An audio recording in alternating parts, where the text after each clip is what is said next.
Assalamualaikum warahmatullahi wabarakatuh. Kembali lagi di video pembelajaran metodologi penelitian dengan dosen pengampu Bapak Fathor AS SEMM. Bersama saya Nabitul Hasanah dengan akhiran NIM 216 dari kelas Manajemen E angkatan 2021. Di video kali ini akan membahas materi tentang telaah pustaka.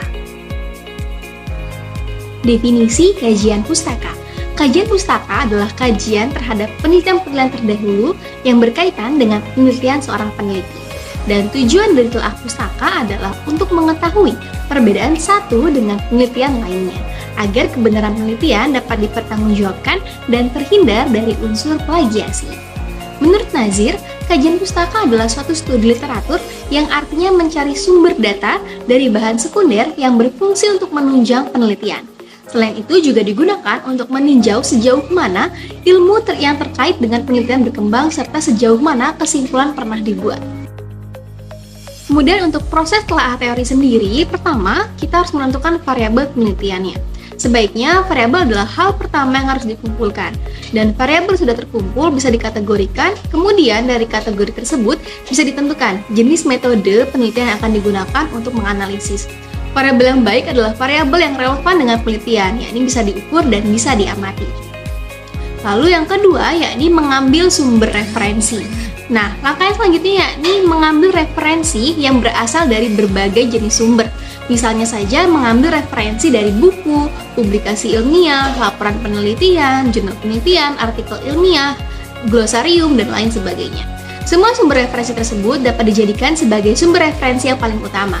Sumber referensi memiliki peran yang sangat penting dibandingkan dengan penelitian yang pernah dilakukan sebelumnya. Lalu yang ketiga yakni menyortir referensi relevan. Nah, jika referensi telah terkumpul, maka langkah selanjutnya yaitu adalah memilih referensi mana yang akan digunakan dan benar-benar relevan dengan topik penelitian kita. Untuk referensi yang tidak digunakan, sebaiknya langsung disingkirkan dan simpan semua referensi yang akan digunakan. Selain relevan, referensi yang digunakan juga harus kredibel dan bisa dipertanggungjawabkan. Lalu yang keempat, yakni mencari dan membandingkan variabel dalam sebuah penelitian. Variabel adalah komponen utama yang menjadi titik perhatian.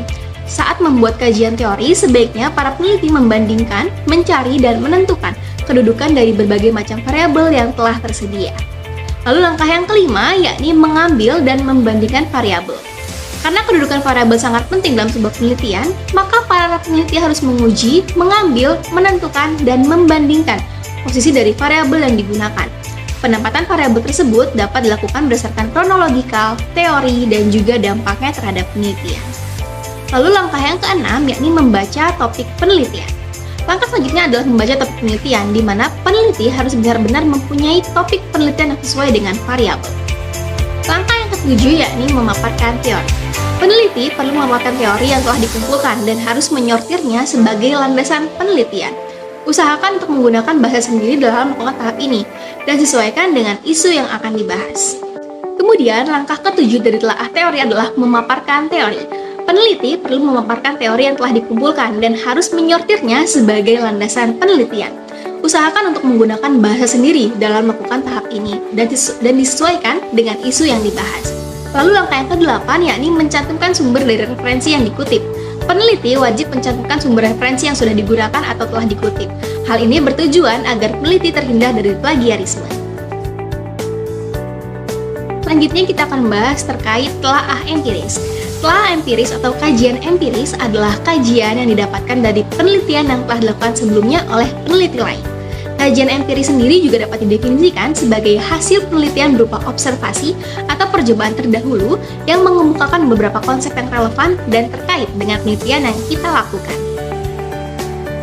Kemudian bagaimana dengan proses telaah empiris itu sendiri? Nah, untuk telaah empiris terdapat beberapa tahap, di mana pertama ada tahap observasi. Pada tahapan ini dilakukan beberapa pengamatan terhadap suatu fenomena dan menyelidiki penyebabnya. Kemudian tahap yang kedua yakni tahap induksi. Pada tahapan ini dilakukan perumusan hipotesis sebagai penjelasan umum dari fenomena yang diamati sebelumnya. Lalu yang ketiga ada tahap deduksi. Tahapan ini merupakan tahapan eksperimen yang berperan untuk menguji hipotesis. Lalu tahapan yang keempat yakni tahapan pengujian, di mana tahapan ini menjadi proses pengujian hipotesis melalui pengumpulan jenis data penelitian. Lalu yang terakhir atau tahapan yang kelima yakni adalah tahapan evaluasi. Di di mana tahapan ini menjadi tahap interpretasi data dan perumusan teori terkait hasil eksperimen sebagai penjelasan dari fenomena yang telah diamati. Lalu selanjutnya yakni ada kerangka berpikir, di mana definisi kerangka berpikir menurut Sabto Haryoko adalah sebuah penelitian yang dimana variabel yang digunakan ada 2 atau lebih. Maka dari itu, kerangka berpikir tersebut terdiri dari beberapa variabel yang kemudian akan dijelaskan dalam penelitian yang akan kita lakukan. Nah, dan menurut Sugiono, beliau menyatakan bahwa kerangka berpikir adalah sebuah model konseptual yang kemudian dimanfaatkan sebagai teori yang berkaitan dengan beberapa faktor dalam penelitian atau yang sudah diidentifikasi sebagai suatu masalah penting. Kemudian bagaimana cara membuat kerangka berpikir?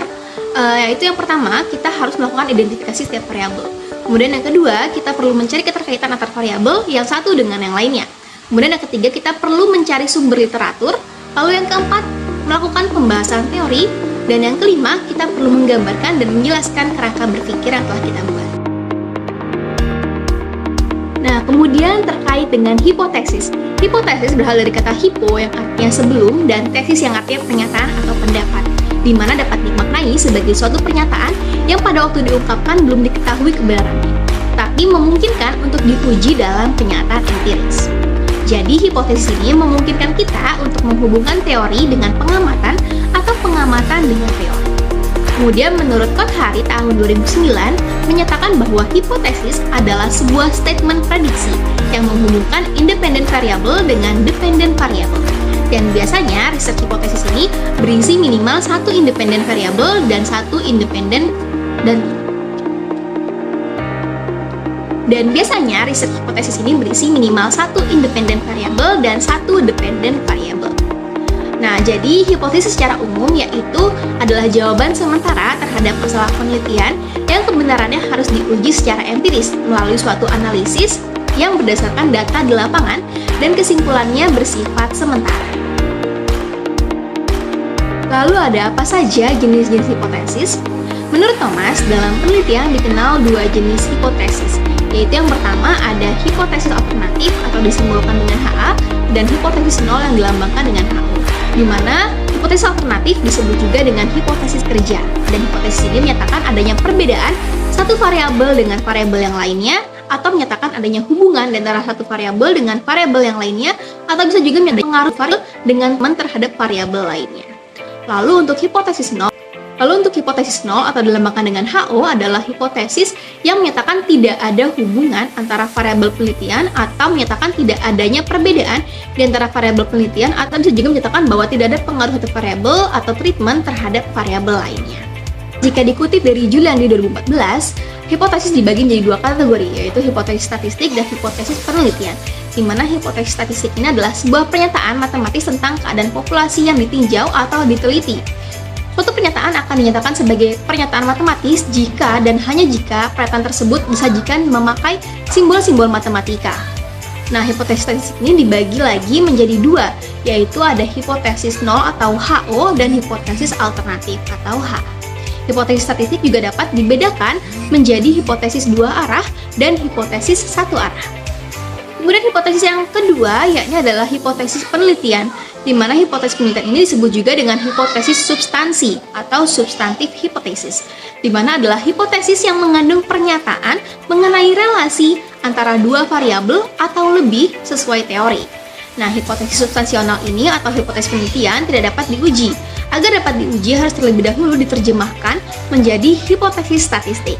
Nah, hipotesis penelitian juga tidak ditulis menggunakan simbol-simbol HO atau HA, akan tetapi hanya merupakan sebuah kalimat atau pernyataan tentang apa yang diduga berlaku untuk populasi yang ditinjau, yang harus didukung juga oleh teori substansi yang relevan. Kemudian bagaimana cara untuk menyusun suatu hipotesis? Pertama, langkahnya adalah kita harus membuat hipotesis berdasarkan dengan rumusan masalah penelitian kita. Nah, pastikan sudah ada rumusan masalah penelitian yang terlebih dahulu sebelum mengotak-ngatik hipotesis. Dengan kata lain, kamu pertama kali harus sudah menentukan masalahnya apa untuk penelitian. Lalu langkah yang kedua yakni hipotesis pendahuluan, Nah, barangkali ada yang bertanya kenapa disebut dengan hipotesis pendahuluan.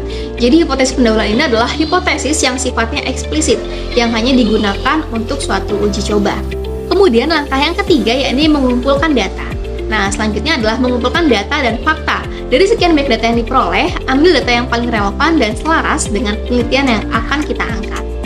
Kemudian langkah yang keempat yakni pengolahan hipotesis. Nah, langkah selanjutnya adalah kita harus mengolah data dan fakta tersebut menjadi satu kesatuan. Lalu langkah yang kelima yakni adalah uji hipotesis. Nah, di langkah inilah barulah kita melakukan uji hipotesis, di mana dari pengujian inilah nanti kita akan mengetahui hasil yang sebenarnya.